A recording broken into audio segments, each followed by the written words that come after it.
పేరు చాలా బాగుందండి. అది నాకు తెలుసు కానీ ఇప్పుడు ఎలా వెళ్ళాలో అది చెప్పండి. వెరీ సింపుల్ అండి. మనం సిటీ అయితే భయపడాలి. కానీ ఇప్పుడు విలేజ్‌లో ఉన్నాంగా, భయపడాల్సిన అవసరం లేదు. అదెలా? అదెలా అంటే, విలేజ్ అంటే పొలాలుంటాయి. హ్మ్. మహా అంటే 100 ఇల్లులు, 20 సందులు. హ్మ్. సందుకు 5 నిమిషాలు వేసుకున్నా 60. 60 నిమిషాల్లో మనం పెళ్ళోళ్ళ ఇంటి ముందుంటాం. అంతా బానే ఉంది కానీ మళ్ళేమండి? 20 ఇంటూ 5 60 కాదండి 100. కాదని లక్ష్మి గారు, ఇప్పుడు నాకు తెలియక అడుగుతున్నాను. మనకి లెక్కలు ఇంపార్టెంటా? అక్కడికి వెళ్ళడం ఇంపార్టెంటా? వెళ్ళడమే ఇంపార్టెంట్ కదా! పద.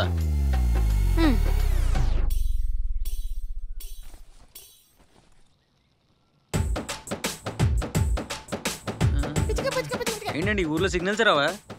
ఐడియా. వచ్చిందా?